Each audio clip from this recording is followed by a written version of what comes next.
It's really rare for me to impulsively buy a game. Video games take up a lot of time and cost a fair bit of money, so I like to know what I'm getting myself into before I pick one up. I'll normally look up reviews, learn a fair bit about the game, and then come to a conclusion on whether I think I'll like it or not. That is, not what I did with Spark 3. When a YouTube video of someone playing Hyperath Fleet popped up in my recommendations, I was instantly mesmerized by the game. Between the fast-paced gameplay, the crazy skips, and the awesome soundtrack, I knew this was a game I had to play. I instantly looked it up on Steam, and the overwhelmingly positive review score was all the confirmation I needed to go ahead and add it to my cart and then click that buy button. While purchasing Spark 3 was a very spontaneous decision, it was a great one, as Spark 3 has quickly become my game of the year for 2022, as well as one of my favorite games of all time.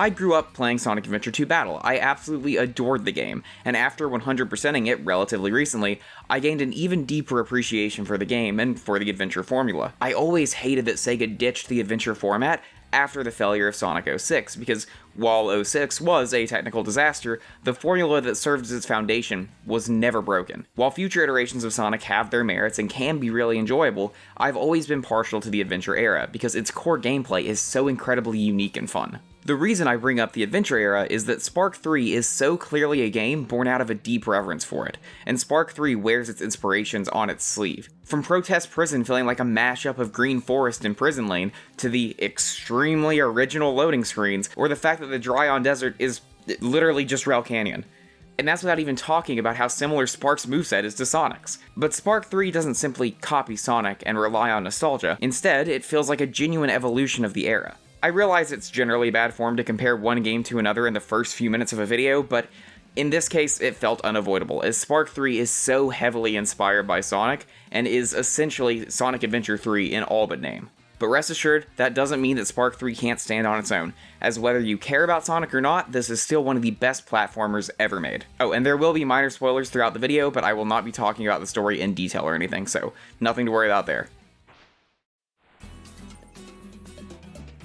The movement in Spark 3 is phenomenal. The acceleration, the turning, the jumping, all of it. In almost every 3D Sonic game that has ever been created, a significant portion of your deaths will be caused by the game doing not what you anticipated it doing. Controls not working properly, what have you. With Spark 3, this is way less of an issue. Spark is easy to control, and 9 times out of 10, he will do exactly what you want him to. The controls are great, but what makes moving around so fun is Spark's sense of momentum.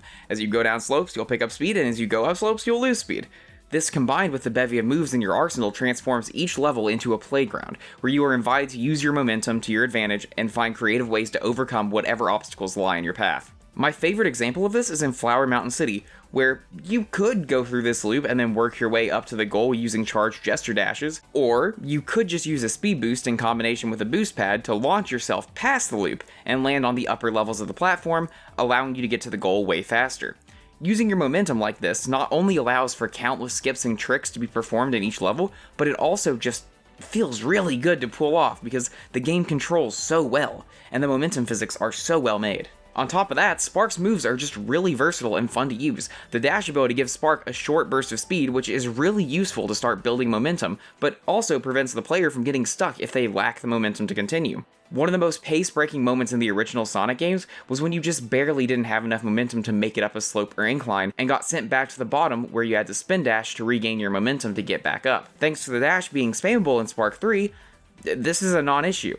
Even if you don't have the momentum to make it up to the top of an incline, you can just spam the dash and make it anyway. This helps preserve the flow of the game, but it isn't broken because simply spamming dash isn't the most effective way to get anywhere. Using your momentum to make it up an incline will always be faster than simply spamming dash, not to mention more fun, but this way, the game doesn't come to a complete stop to punish the player. You are incentivized to use momentum, but you're allowed to make mistakes. The dash can also be used mid-air to extend your jumps. Using the dash slows Spark down, but allows for the player to reposition right before landing or get a little extra distance on a jump. You also have access to the down dash. This can be used to eliminate airtime, but my favorite application is using it to gain speed when going down a slope or landing on a slope. it never stops being satisfying. The Jester Swipe is the equivalency of the Lightspeed Dash, and like the Lightspeed Dash, it can be used to gain momentum and zip through rows of bits. The Charged Jester Dash is another important move and is a stand-in for the Spin Dash, although unlike the Spin Dash, it can be used mid-air to rocket yourself in any given direction with a burst of speed. This is really useful for picking up a lot of momentum quickly or pulling off big jumps. You also have access to a double jump and the Jester Dash and wall running.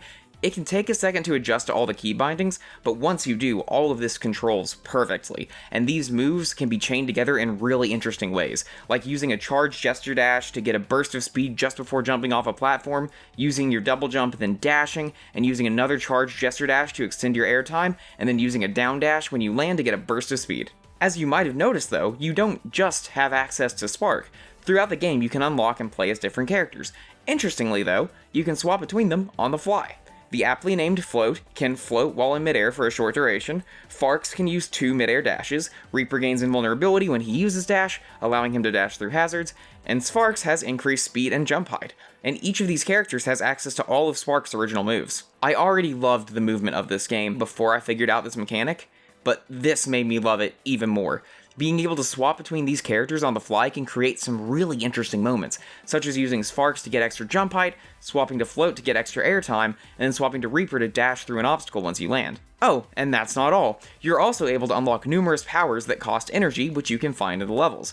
My favorite of these powers is the Speed Boost, which can be used to do tons of tricks and skips, as well as speeding up in areas where you can't naturally build that much momentum. All of this combines to give the player countless ways to navigate the environment.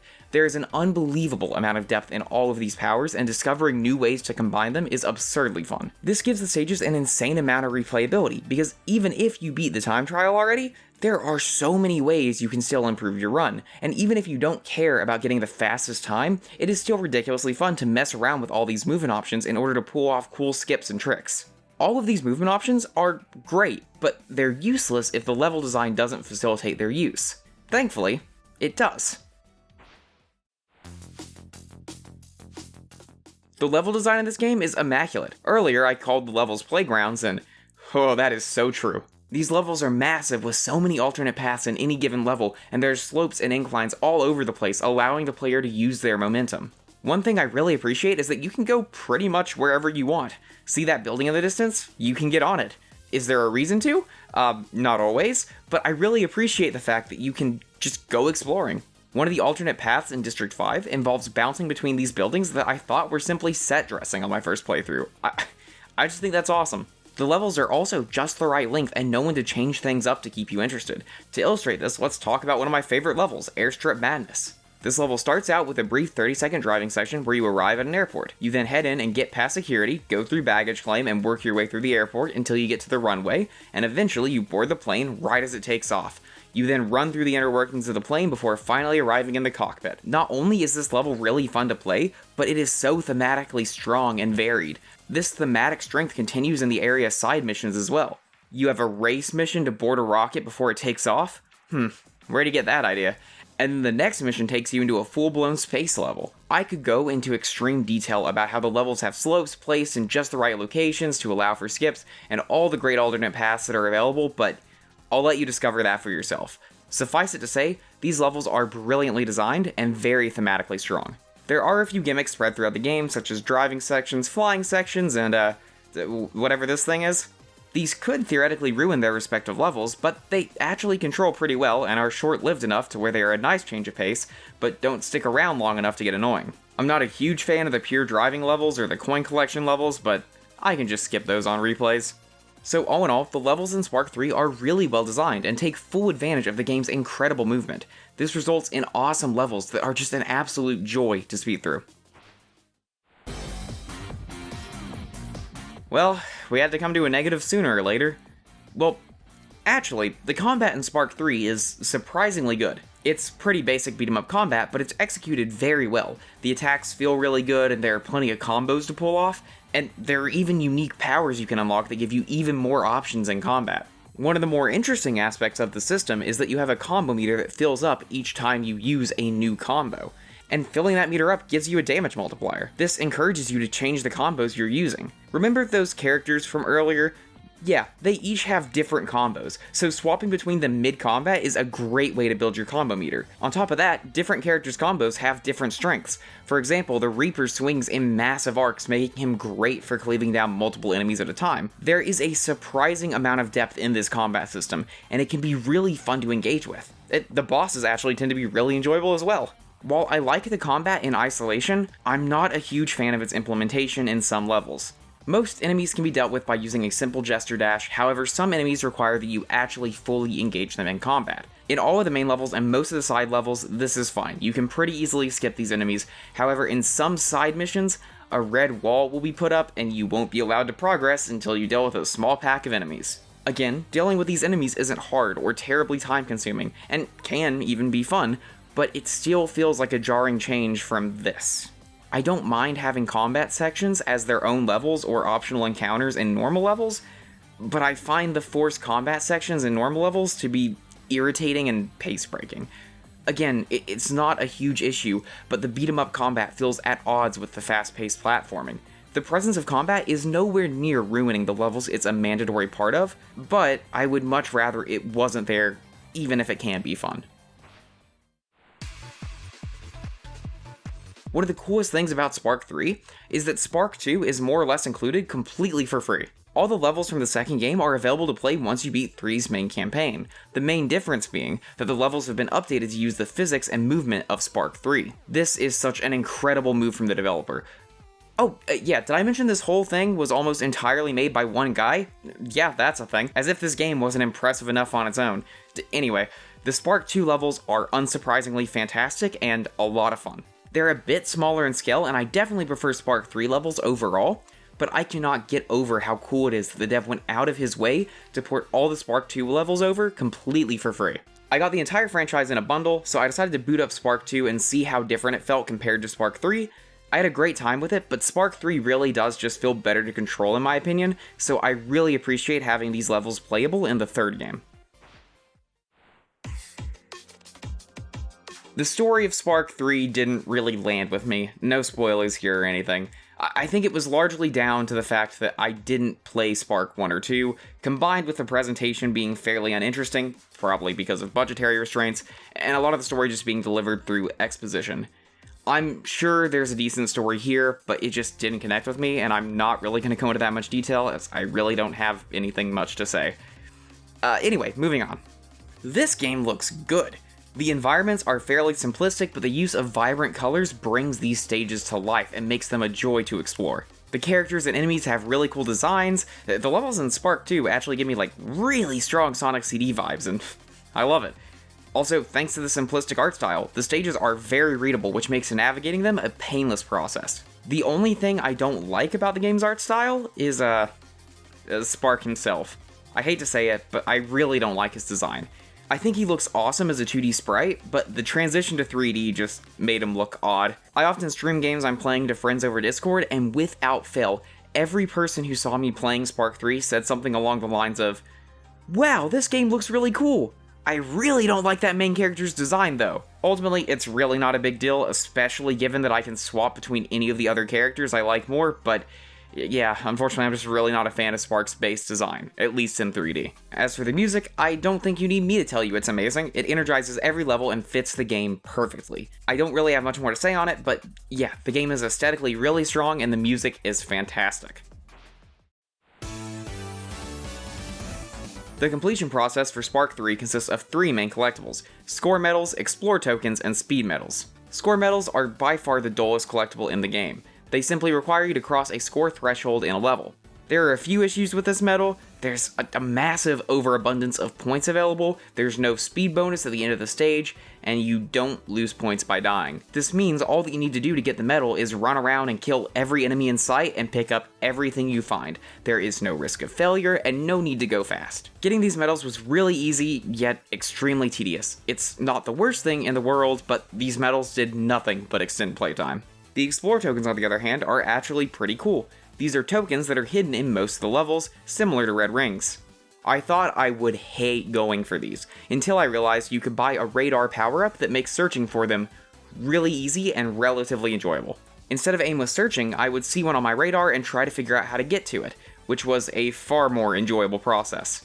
Not every coin was in an obvious location though, and some of them did cause me a fair amount of frustration, especially in Flower Mountain City. You see, you can get over to these buildings in the distance, which is actually kinda cool, except they have coins on them, but it's tough to know which ones you can go to and which ones you can't.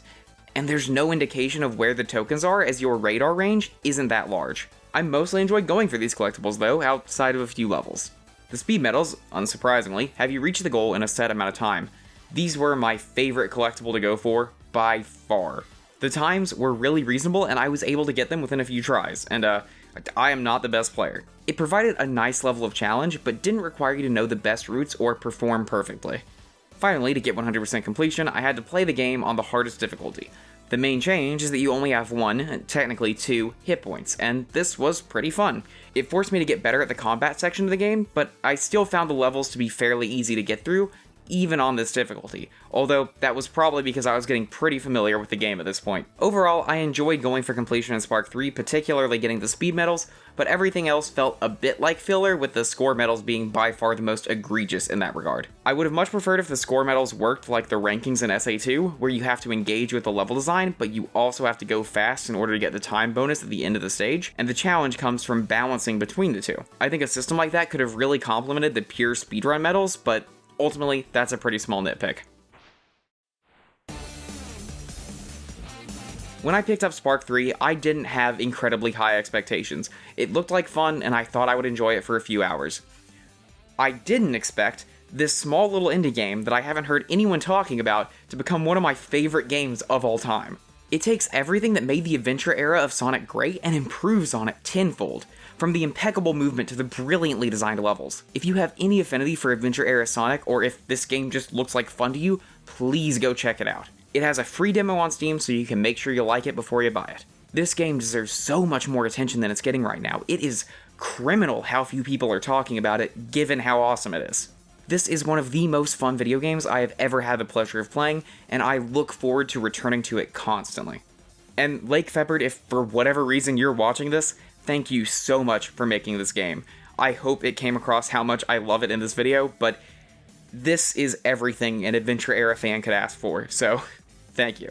Anyway, that's pretty much all I got. If you want to hear my thoughts on Sonic Adventure 2, that video should be on screen now. If you liked the video, like it, subscribe, share, do all the YouTube stuff, and feel free to join the Discord. I'm fairly active in there. Links in the description box down below. Alright, thanks for watching, everyone. See ya.